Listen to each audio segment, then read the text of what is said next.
Okay, so we're on this set of slides and we got as far as introducing hooks.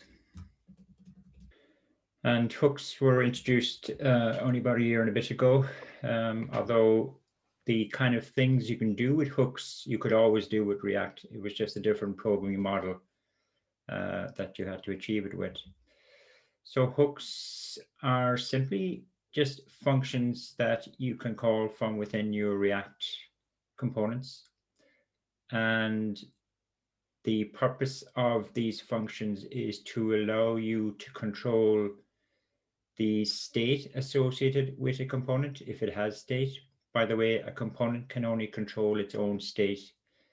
And also you can, via these hooks, manage a component's life cycle, which we kind of don't have a sense of yet, I don't think, really, what I mean by life cycle. Prior to hooks, you achieved all of this by implementing your components as classes and extending a superclass, and then you had to implement certain methods that you inherited from that superclass. So that was a programming model back then. And it was a little bit more complicated, really, and certainly more bloated in terms of coding.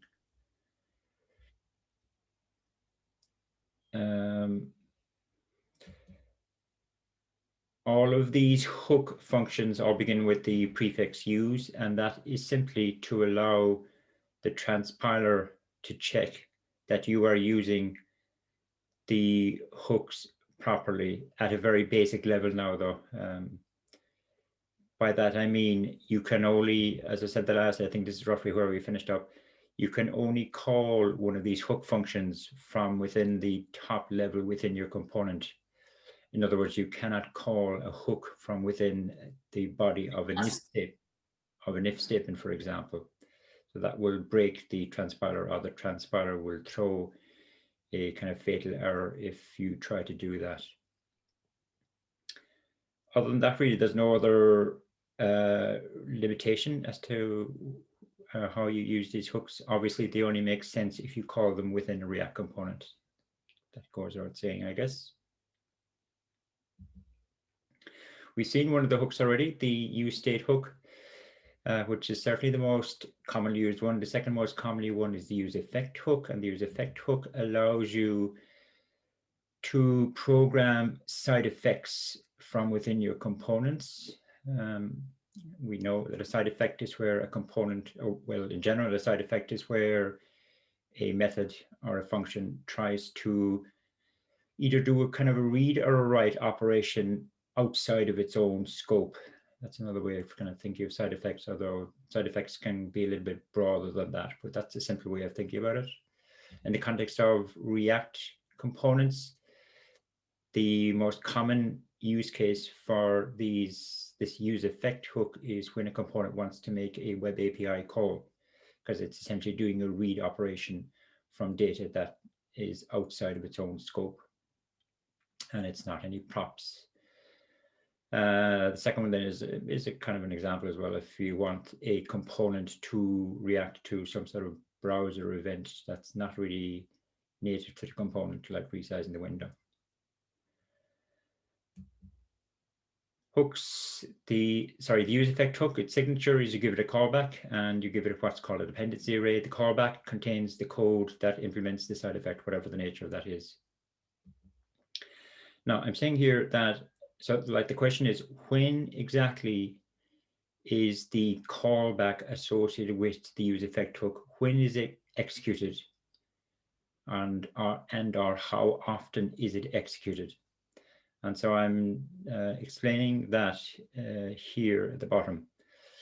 Now, the first thing I'm saying is that it executes when the component is mounted. Now, what does that mean? So I need to go back to this diagram that I had earlier on to explain what I mean by mounting.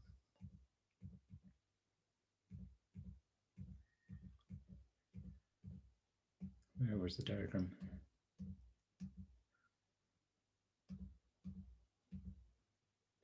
This one. So we know what the gist of this diagram is. And so in the context of mounting, what I want to get at here is, so this is a stateful component, and anytime its state changes, we know it re-renders, i.e. it re-executes.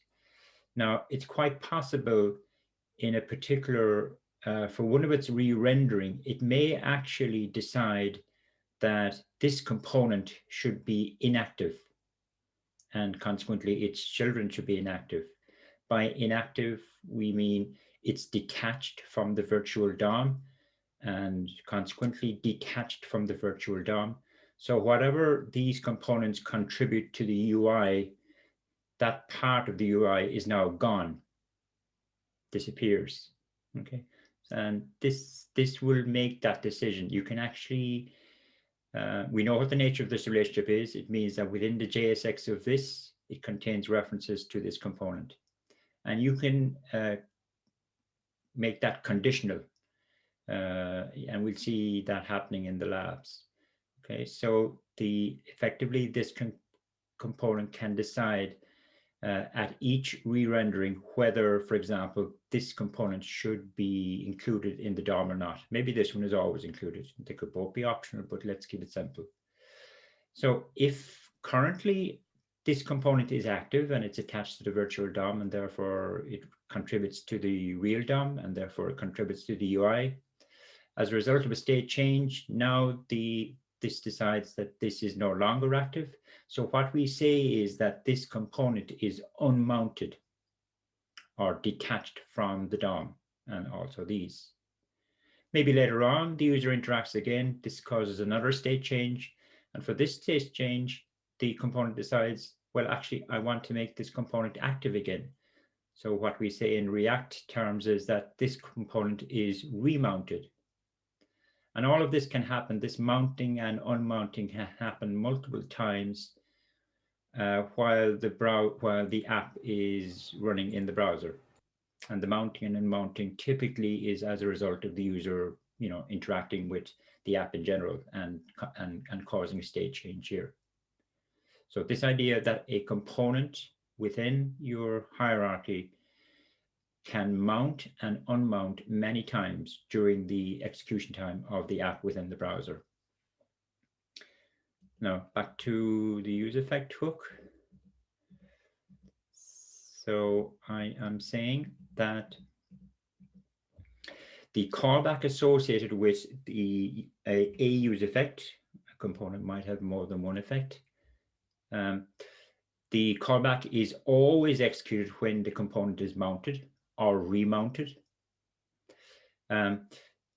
Potentially, it could be also executed every time the component re-renders, but then there's a conditional on that though. Unless one of the entries in this dependency array changes since the previous rendering. Typically inside the dependency array, you will have a reference to some variable within the scope of the component. And typically it's one of its state variables, but it doesn't have to be. So, and it is an array, so there can be a number of variable references in here. In the majority of times, though, it's probably only one. So you have a reference in here to some variable that's local to the component, whether it be a state variable, just a local variable, could be a prop even, but it's a variable anyway. And if that variable has changed value since the previous rendering, then the use effect callback is executed. So that's kind of what I'm saying here in simple terms. That's what the purpose of the dependency array is. It controls whether the callback should be executed on a re-rendering of the component. It's always executed at mount time, and then it's executed again depending on this explanation here. A lot of times we actually only want the callback, the use effect callback, to execute on mount time. So what you do in that case is you use just an empty dependency array, and that has the same effect of just executing the callback at mount time, but never again. Of course, if the component is unmounted and remounted, then when it's remounted, the useEffect callback is executed on the remounting. Right, that's it in words anyway, unless you had a question. So here's a sample app demonstrating the useEffect. The useEffect and useState nearly always go hand in hand. You will have components that have the useState hook, but not the useEffect, but you rarely have, and you'll have them with both, but you rarely have one with the useEffect and no useState, although it could happen. So anyway, here's my sample app. On the right-hand side, I'm just demonstrating the UI of this app. So it's Maria, an app that displays a list of my friends. And you can see that it has a text box. And the idea is, as you type into the text box, the app will filter the list of friends. So it's look for matching friends based on whatever you type into the text box. So if I type A, it'll only pick out people with A in their name, right? That's the app. On the left, and I'm showing you the component design for this app. And let's not worry about how I came up with this. I'll explain that in another lecture. So for now, the component architecture. Was there a question? No? So the component architecture looks like this. At the top, I have a component called FriensApp, and that's stateful. And the state actually is comprised of my full list of friends, not the list of friends that are currently being displayed, but my full list of friends. Also, the contents of the text box is state. So I have two parts to this component state. The other parts of the architectures, this component is going to be responsible for rendering the matching list of friends. And this component is going to be responsible for just rendering one friend instance. This component, as a prop, it passes down to this one, the list of matching friends. This component is also responsible for computing the matching list of friends. Right, so that's how it looks. Let's just give it a quick spin. You will get the code for this, which I strongly recommend that you study, because it's important that you get an understanding of the useEffect hook. So you'll get the code inside in this archive here.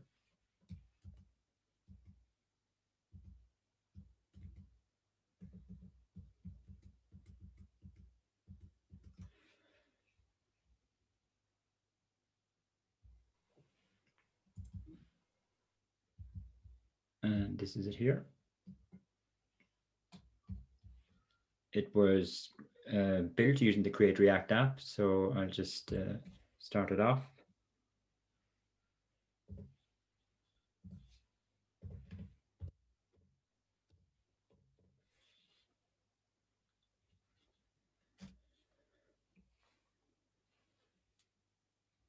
I'm actually using the random user web API that we came across when we were talking about JavaScript, just to generate a list of friends. I do not know people like with these names. And I think I just asked it for 10 friends, so it's giving me 10. And as I type into the text box, it filters it.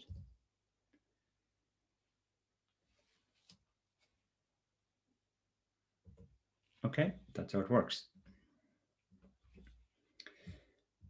So let's delve into the code, I think, is the next thing. So it's using the random user, and let's look at the code.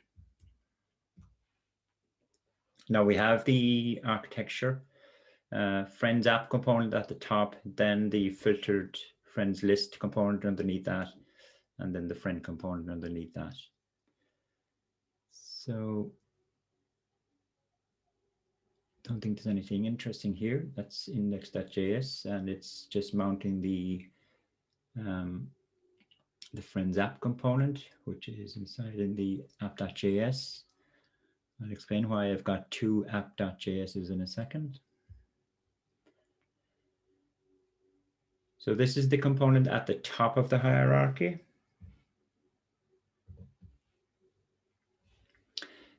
Two state variables. This is going to hold the current contents of the text box. This state variable is holding my full list of friends. Keep that in mind now. It's the full list of friends. It's not the list of matches that it has found. It's the full list of friends. Here's my use effect hook. And, you know, we've seen this kind of code before. This is how I'm making my web API call using the fetch function that comes built into the browser. And eventually when it responds back, what do? I change the friend's state. So essentially I store the state inside in this initially, and this is very important actually.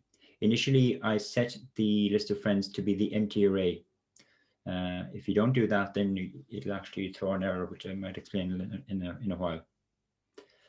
Now, I really only want this fetch to execute when the component is mounted. I don't really want it to ever run again. So I've given it an empty dependency array.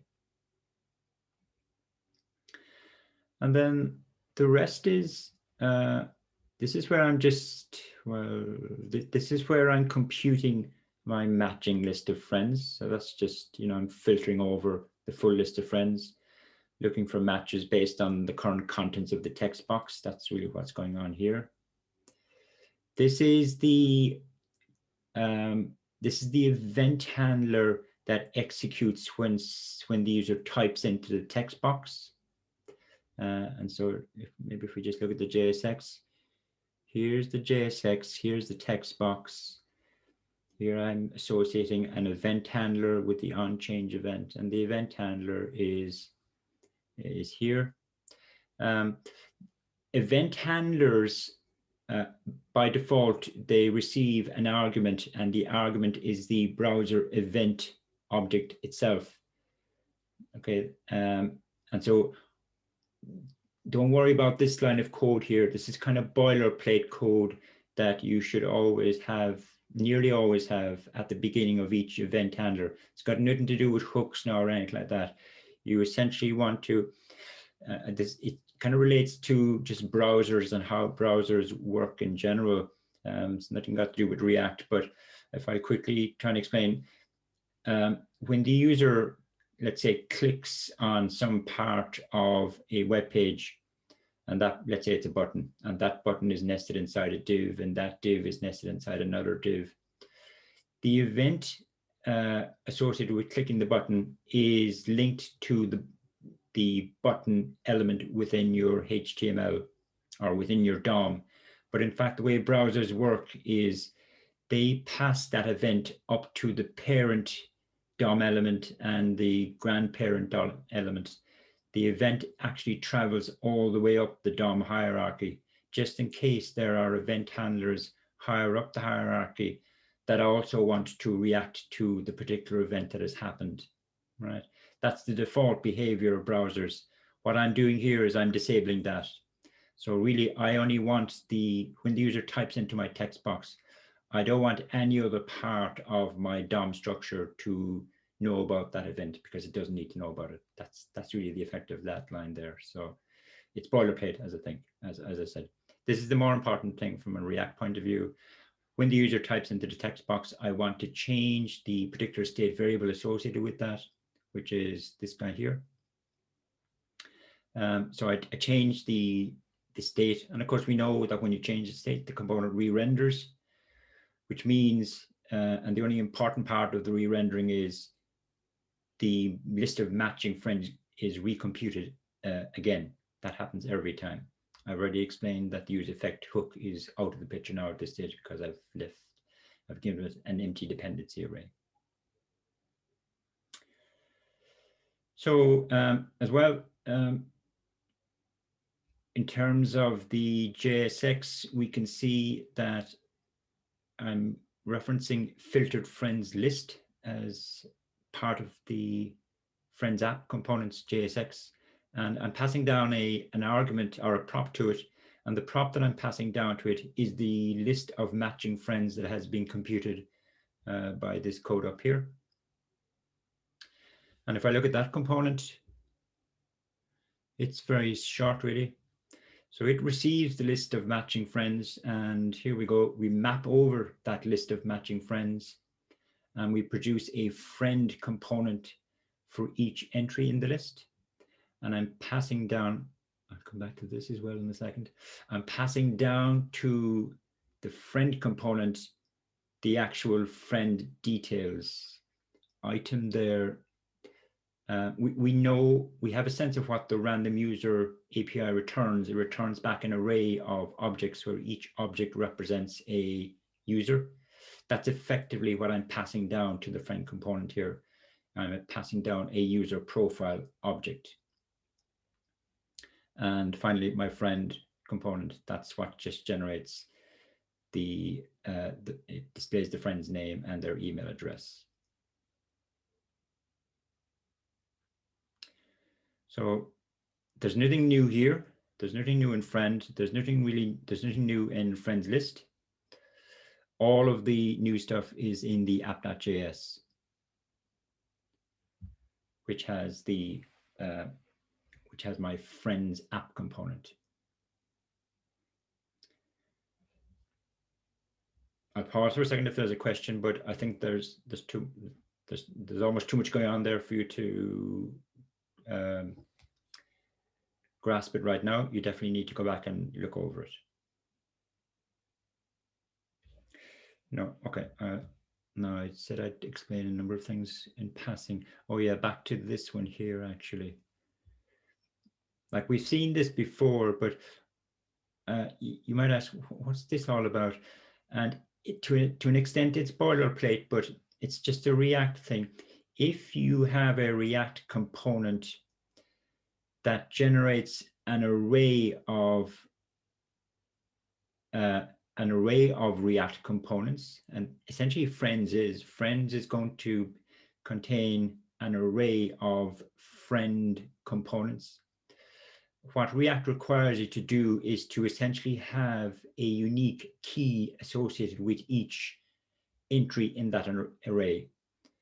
And I'm deciding that the key should be equal to the person's email address, because email addresses will be unique. So as long as it's unique, it doesn't really matter what the key is. And it is boilerplate. If I took that out, everything would still work. But if you open the developer tools, React will throw a warning just advising you that it's probably better if you give a key to each entry in the array of elements and the array of components, sorry. It actually helps React when it's doing a diff operation between the current virtual DOM and the previous virtual DOM.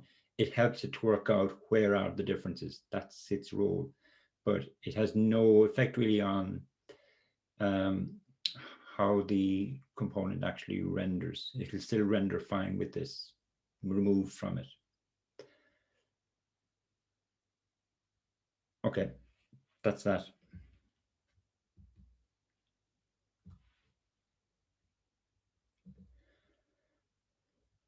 Now, what wouldn't be obvious at all is when does the use effect callback actually execute?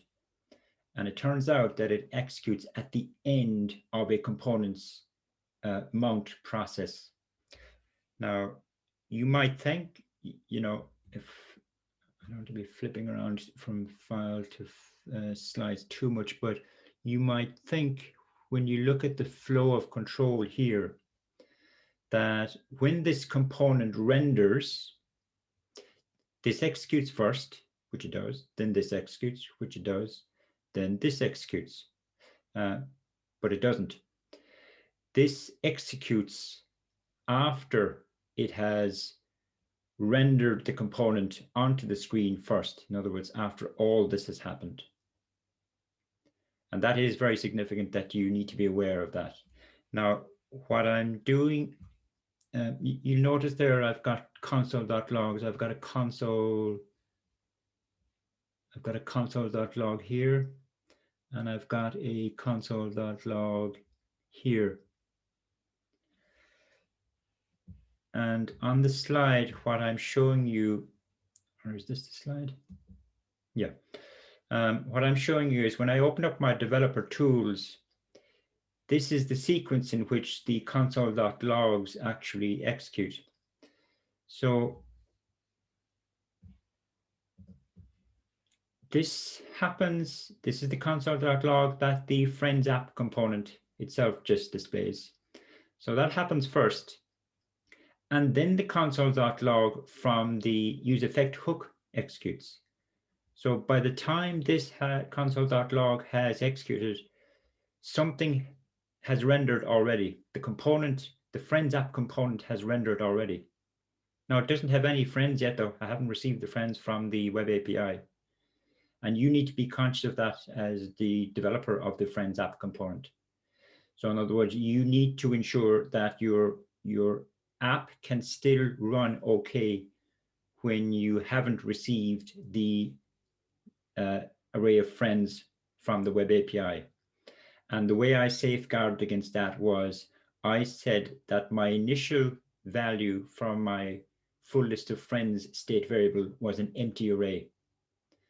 And by passing an empty array down to the component that maps over the array, that's still going to work fine. Because if it maps over an empty array, then it'll just return an empty array. So everything will be fine. So really, even though you can't see it when you run the application, the first rendering of the application will just display this and the text box and nothing else. The second rendering will display this and the full list of friends. The second rendering happens because the useEffect hook executes. Eventually, the API comes back, the random user API comes back with data. And in the useEffect hook, we saw that what the callback does is it changes the second state variable, the state variable that holds the full list of friends. That state change triggers another re-rendering of the FriensApp component. And that's why I get a second console.log of from the FriensApp component. When the user types something into the text box, this happens. When the user types something into the text box, that the event handler associated with reacting to that event changes the second state variable associated with the top component, the state variable that manages the contents of the text box. And so the component re-renders all over again. In this second re-rendering, we don't see this at all because we have programmed our useEffect hook so that it only executes at mount time. And so that's that. And if I typed again, then you'd see this appearing again, and this would keep appearing every time the user types something. And that kind of proves to us that the FriensApp component at the very top is re-rendering every time the user types something, because the event handler associated with typing into the text box changes the text box state variable. But the key point is this point here, right? That the useEffect hook ran after the component mounted for the first time. And that's really got to do with a point that came up a number of weeks back, which is you don't want your React component, in this case, the FriensApp component, you don't want it waiting for the web API's response to come back before it does its first rendering. Otherwise, the user is getting a blank screen, and we don't want that. So another way of proving to you that that is the execution sequence is if I did this, rather than initializing this to an empty array, supposing I said, I'll just initialize it to null, eventually I get a full array. That's going to cause my application to crash. And you can see it there. And it's crashing because, I wonder why is it crashing? Oops, sorry. Anybody hazard a guess as to why it crashes? I suppose no, it'd be a bit much to. Let me just open the developer tools. Yeah, that doesn't throw any light. It's crashing because for the very first rendering of this component, I am going to be passing I'm going to be passing null down. Sorry, it's not, it doesn't even get that far actually, sorry. It actually crashes here. I'm trying to call filter on null. And that's going to say, well, the null data type doesn't have a filter method. That's what causes it to crash. So it's a small little change, but it has a big effect.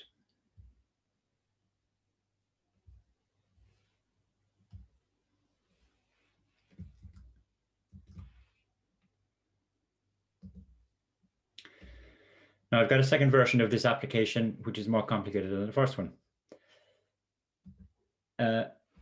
Just from a feature point of view, I've decided I want to add in a reset button, and every time the user clicks the reset button, I want my app to request 10 more friends from the web API.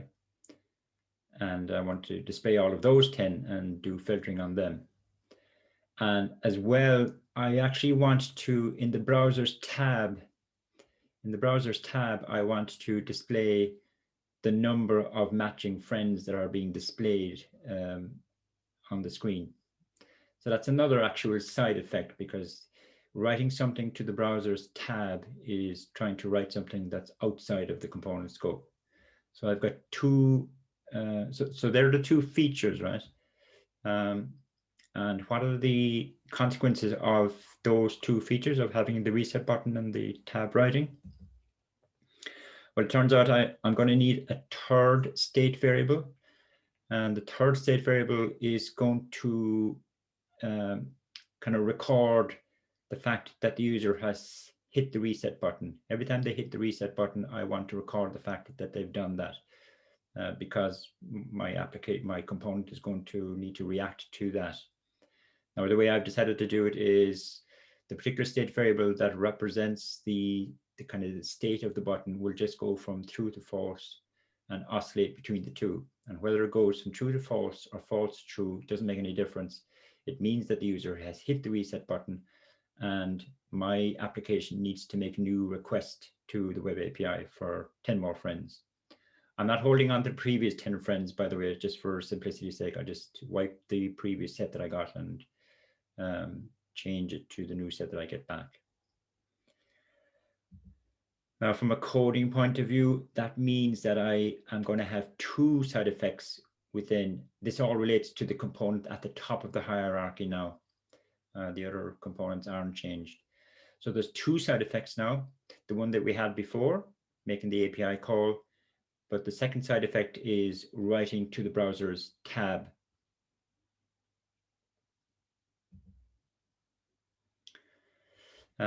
So before I go on to the next slide, how you enable the second version of that first app is by doing this.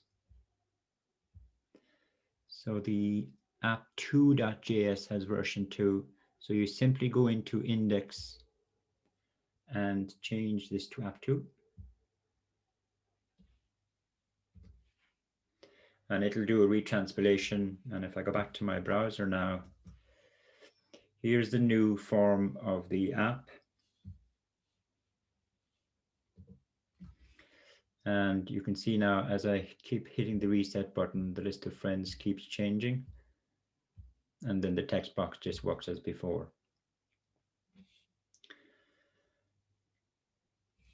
So like the first principles are the same. You have re-render, you've got state variables. Every time they change, the component has to re-render, and you have your two side effects, and you have to ask yourself, when do I want those side effects to actually run?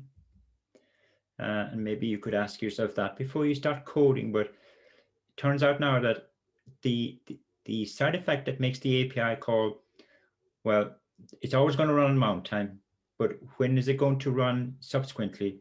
It's going to run subsequently every time the user hits the reset button. That means that the reset button actually is going to have its own state variable. And if I make that state variable the dependency array of that side effect, of that use effect, then that will take care of re-executing the API call every time the user hits the reset button. In terms of this side effect, writing to the browser's tab, I want that to, maybe I should just illustrate for us what I mean by that. If you see here, sorry, no, stuff in my way. You can see here it's saying how many matching friends are being displayed, and as I type, that's going to change.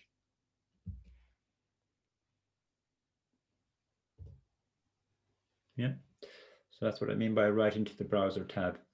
Now we want that side effect to happen essentially every time the computing list of matching friends, every time that array changes size. So that side effect, its dependency array will correspond to the length of the matching friends array.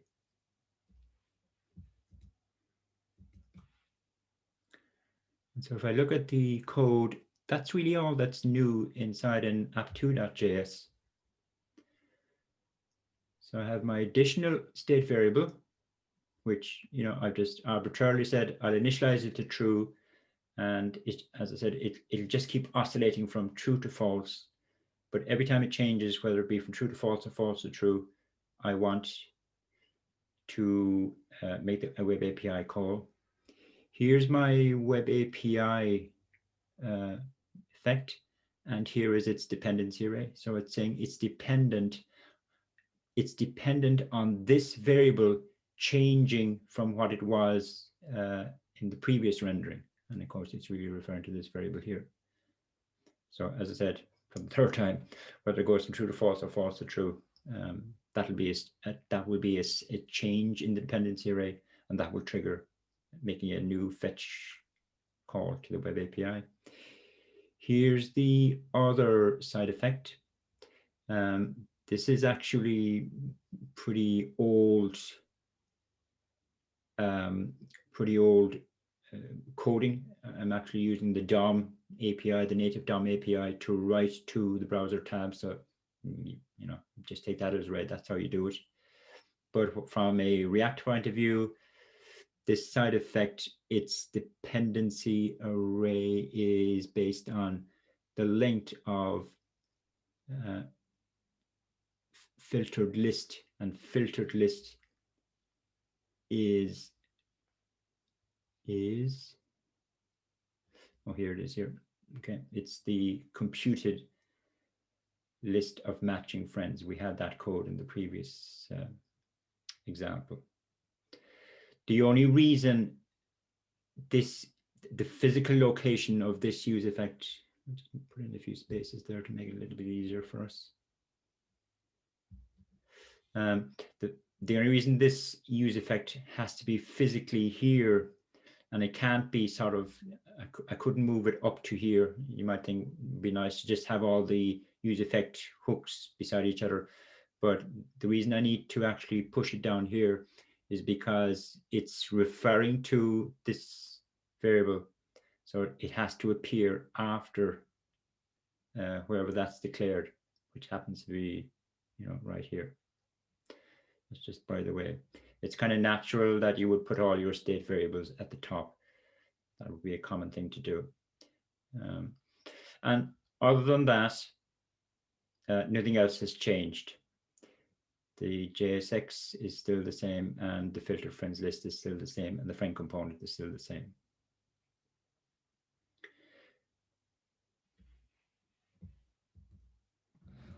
Sir, I have a problem. Yeah. Is that okay that we can write two use effect in one component, or we should put the code together in one use effect? You can't put all of the code into one use effect because their dependency arrays are different. Oh yeah. Or could we just add more args in one dependency array? Could we?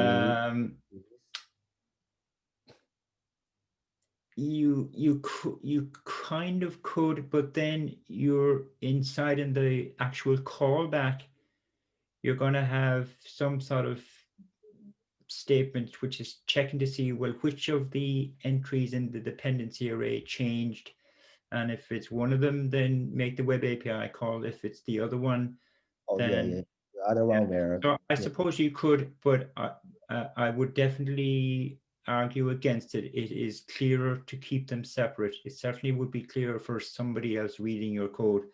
Otherwise, they're going to have to try and diagnose, you know, which part of the side effect of callback. Yeah. Mm-hmm. Yes. Yeah. Reasonable question, though.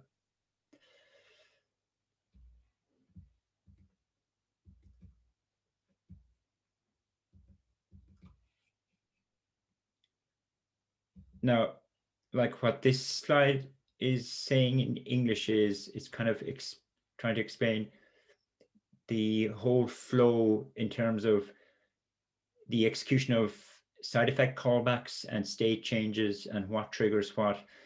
I mean, you can read it, right? But so I'm saying at mount time, we know that both side effects actually have to execute. But if you think about the way it might happen now, right? So the component mounts, this is the component at the top of the hierarchy. The side effect that makes the API call, that executes. And the side effect that writes to the browser tab executes. It's going to be execute. It's the second one is going to write 0. There are 0 matches because we don't have any friends from the API yet. Eventually, the side effect that makes the API call, the API is going to respond. And when we receive the response, we trigger a state change. That state change is going to cause a re-rendering. In this second rendering, I have a full list of friends and I compute the list of matching friends, which is still going to be the full list. But either way, the size of my matching friends list has changed. It was 0. It's now whatever it is, 10 or whatever. So because it has changed, then the side effect that writes to the browser tab is going to execute again. So all of that happens at mount time. When the user types a character into the text box, if you can try and follow the flow in your head, they type into the text box, that triggers a state change. For this state change, the side effect that makes the API call won't execute because it is only dependent on the reset button state variable changing. But the side effect that writes to the browser tab, it more than likely will run because having typed something into the text box is more than likely going to reduce the size of matching friends list, and therefore it will update the browser tab. Whenever the user clicks the reset button, when they click the reset button, that triggers a state change.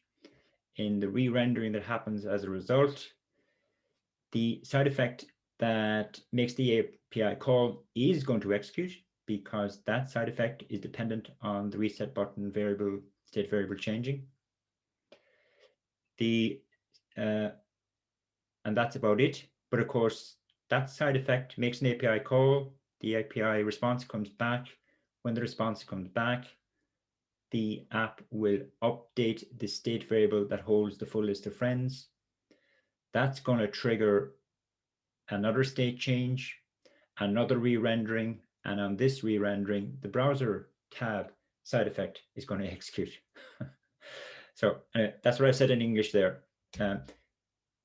This is, again, trying to prove that by following the console.logs that are happening as you interact with the application.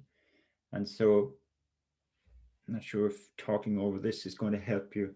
You really do need to study this code because I think it's as complicated as you're going to get, really, having two side effects within one component. But this is kind of as before. Obviously, the FriensApp component renders at the very beginning, but we've no friends yet, so it renders. The side effect for the fetch API executes. Eventually, that comes back with data. When it comes back with data, it triggers a state change. Sorry, the second, both side effects are going to execute on the first rendering. That's going to make an API call. That's just going to write 0 to the browser tab. When eventually the API response comes back, that triggers a re-rendering because there's a state change. And it's also the side effect that writes to the browser tab is going to execute because the size of my list of matching friends has changed from 0 to 10. This is what happens when the user types, and this is what happens when the user hits the reset button. I'm not going to go over it all again. So between this slide and the previous slide, I've tried to explain essentially the life cycle of your component while the user is interacting with it. And that's something we said about hooks, that they allow you to control or have an influence in the life cycle of a component.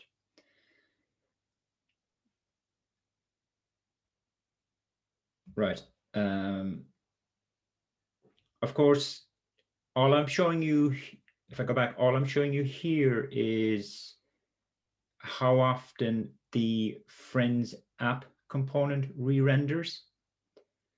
But of course, every time the FriensApp component re-renders its children, it only has one, the filtered friends list, that renders as well.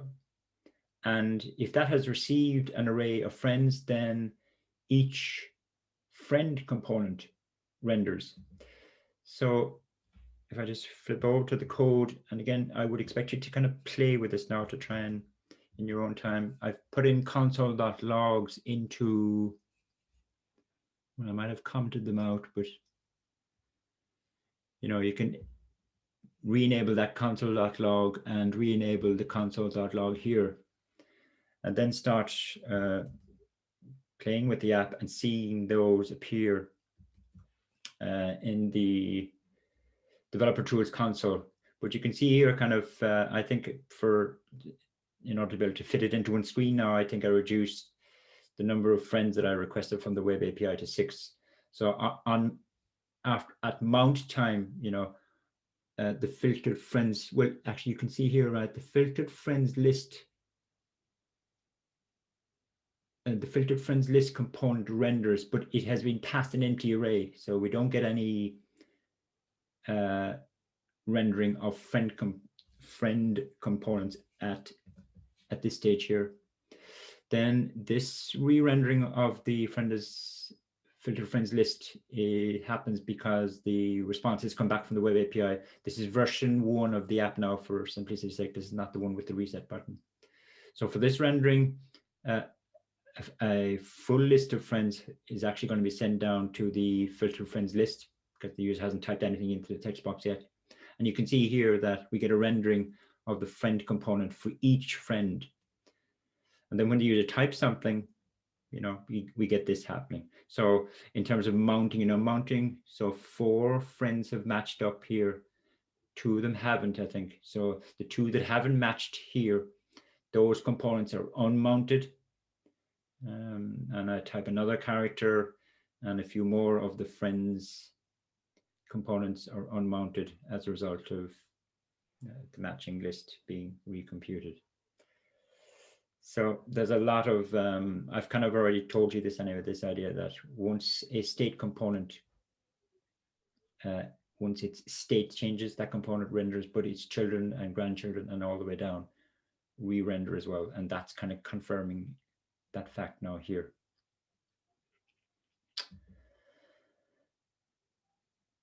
And that's just what's happening behind the scenes in English. If I go back again. So for example, all of this happens, then I type a character, all of these components re-render. And when they have all re-rendered, it's at that stage that React carries out its diff operation between the current virtual DOM and the previous virtual DOM, which I'm talking about here. And I mentioned the last day. When it computes the difference between the current and the previous virtual DOM, we refer to that as the pre-commit phase, as in it actually hasn't changed the real DOM yet. Then it applies the changes to the real DOM in a kind of batch mode. And after it has done that, we refer to React as being in its commit phase. These are just terms that we use as well, pre-commit and commit.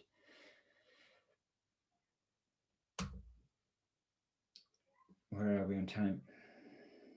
Okay, I'm going to try and finish this if you don't mind. Going back to data flow. So we know that React follows a unidirectional data flow pattern. But it turns out that there is a second data flow pattern which has a bad name and a good name. The bad name is inverse data flow, which I just don't like because that seems to contradict the whole unidirectional data flow idea. The other name, which is, I think it's better and it's more indicative of what actually it's about, it's called the data down action up data flow. Now, where this alternative or where the second data flow is relevant is if you've got a situation where you've got a stateful component, but the thing that triggers a change in the state of that component is actually controlled by another component that is further down the hierarchy in the architecture. And this happens quite a lot. So that means that the state change, the stateful component has to be told by the other component that it needs to change its state. And how does the subordinate component is the one that knows that the state has to be changed. How does it communicate to the stateful component the fact that it should change its state? And the solution is you follow this data down action up pattern. Let's see a real example. I've actually decided to redesign my FriensApp component, and the only change in the design is I have decided to actually have a component that is just responsible for managing the text box. Okay. Now, from a design point of view, this is how the design now looks. And again, don't worry about how do you come up with that design. Let's just take it as it is. But the point here now is that this is the component that manages the text box. So it's the component that will know when the user has typed something into the text box. However, this is the component that is the stateful one, and this is the component that stores the state of the text box. So this component needs to tell this one when it should change its state. The way we achieve that is this component defines a function internally that carries out the state change, but it passes that function as a prop down to this one. So it turns out that props can also be assigned a function. It doesn't have to be just data. Now this component has a reference to a function that is actually resident in its parent, but it can still just call it. It has a function reference, so I can just call that function. And so it is. That's how we solve this problem. So data always flows down, but sometimes actions can go in an upward direction. The action in this case is the fact that this is calling an action in its parent, and it doesn't have to be an immediate parent-child. The component could be further down the hierarchy, and it can still call a function that belongs higher up in the hierarchy. So the code for this design, because this is a completely changed design now, so I've given you a second version, a second implementation, sorry, of this sample app, which is this one here. Again, it's available in the archive. And if we pull it in,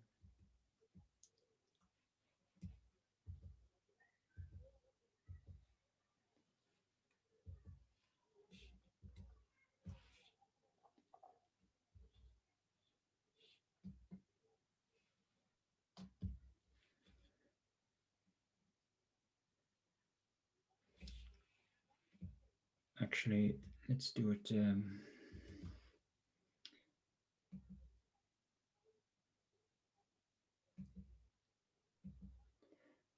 So the pattern is what I said, right? And I'm just showing you excerpts from the code because everything else is the same in terms of side effects, etc., etc. So here's the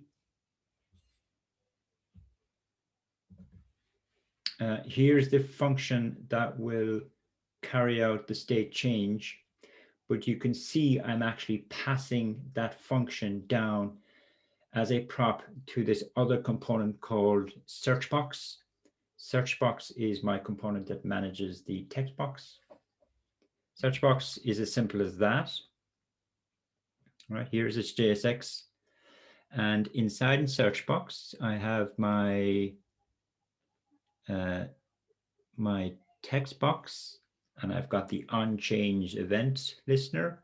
That's the same as before. It's referring to a local function. Here's the local function. And inside in the function, I am calling, inside in the event handler, I am calling the function that was passed down to it as a prop. Sorry, my errors are wrong, as a prop, okay. So pass the function down and call the function wherever it's relevant within the subordinate component. And that's the implementation we did. There's nothing else different between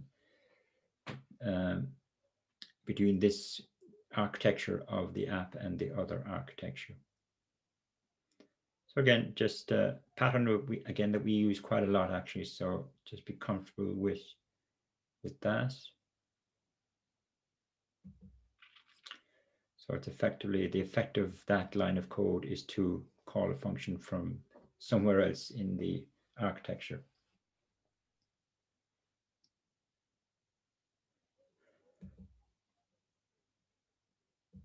That's a summary.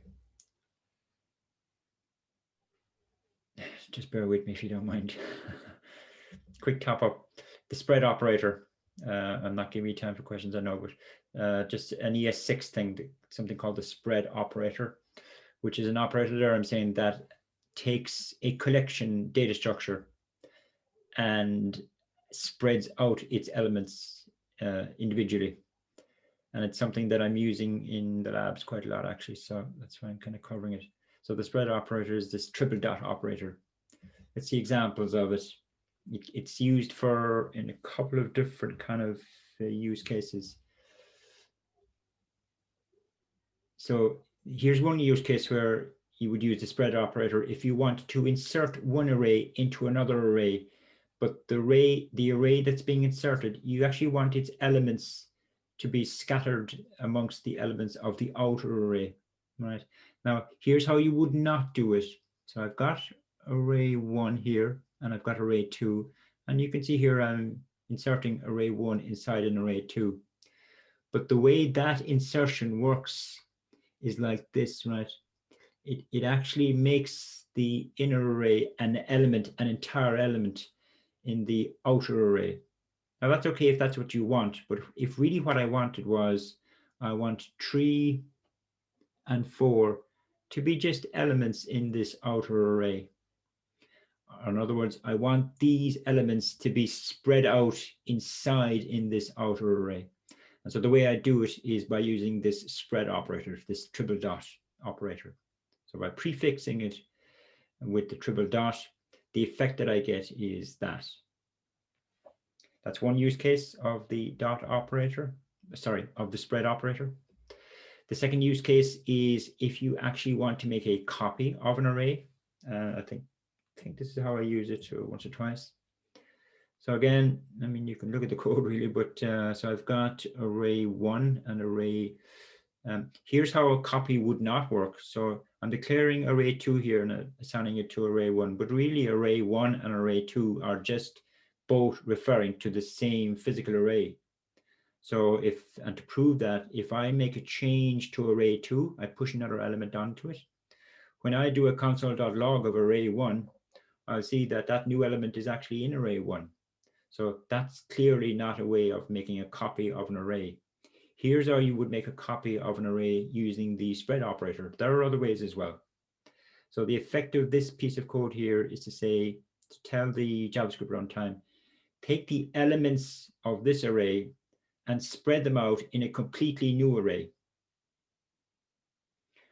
And assign that new array to this variable.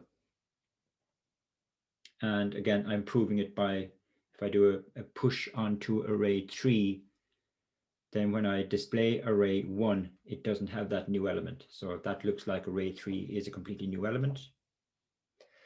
That's using the spread operator on arrays. You can do the same kind of thing with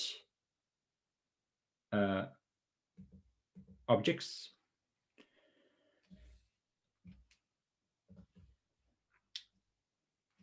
So with objects, the way I'm illustrating it here is I've got this object, and I want to insert the elements, the key value pairs of this object. I want to insert it into this object.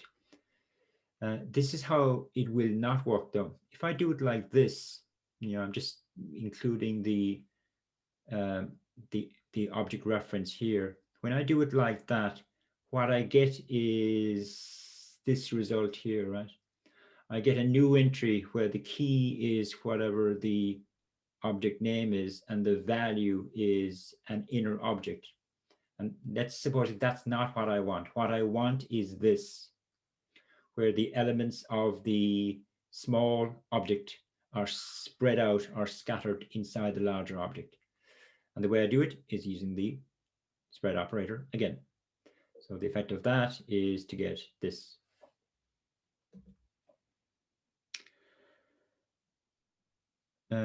Here, okay, this is a trick. Like sometimes you will have a situation where you want to update a particular key value pair within an object. Maybe update more than one, but here I'm just updating one. So I've got the me object, and let's supposing I want to update the address, and I want to put the updated object in a completely, sorry, I don't want to change this one. I want to make a complete copy of it, and I want to change part of it. Okay, and in this case, I want to just change the address. Okay, I'll say that again. I don't want to change this object. I want a complete copy of it made, and I want to change the address part of it. So this is how I do it. I use the spread operator. So again, this is going to create a completely new object. It's going to take all the key value pairs in this object, make copies of them, and spread them out inside in this new object.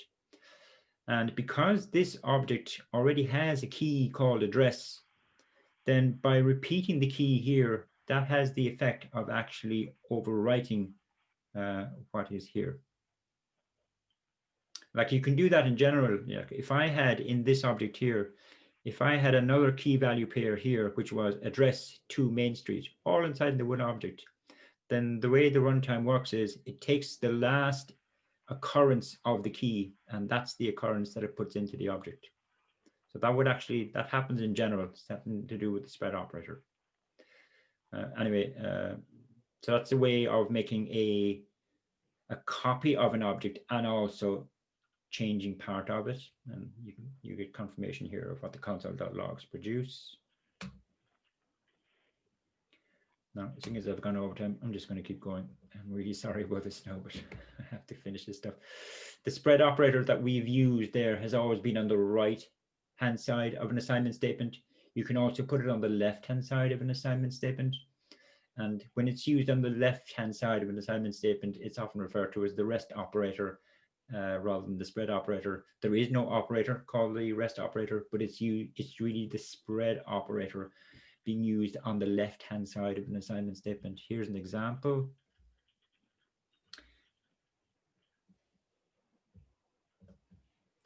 What am I doing here? I need to remind myself. So I've got an array, and then, oh yeah. So I'm actually, what you often see the spread operator and destructuring in the same line of code, and that's what's going on here. We're doing destructuring. So array, I'm taking out, I want to declare two new variables called first and second. We know this from an earlier lecture. So first is going to be assigned the string A. Second is going to be assigned the string B. And by using the spread operator, what will happen is it will declare a third variable called rest, and the rest variable will have all of the remaining elements in the array, i.e. the rest of the array will be assigned to this new variable called rest. You can actually call it anything you want to, but conventionally we call it rest. So rest, and you can see from the console.log, when I do a console.log of rest, then it's going to throw that back at me. And again, that's a technique that you see used and you will see me using. You can do the same with objects, I think is what I'm illustrating here. Yeah, so here, again, using destructuring. So the effect of this line of code is declare a new variable called address and assign it the value in the corresponding key in the object. So the address variable will be assigned that string. This is going to declare a second variable called rest again, and that variable is going to be a new object that will have all the other key value pairs from the me object, and the console.log will generate that. Wow, right. Sorry for going overboard so much. You actually now, if you're still there, you actually now have enough knowledge to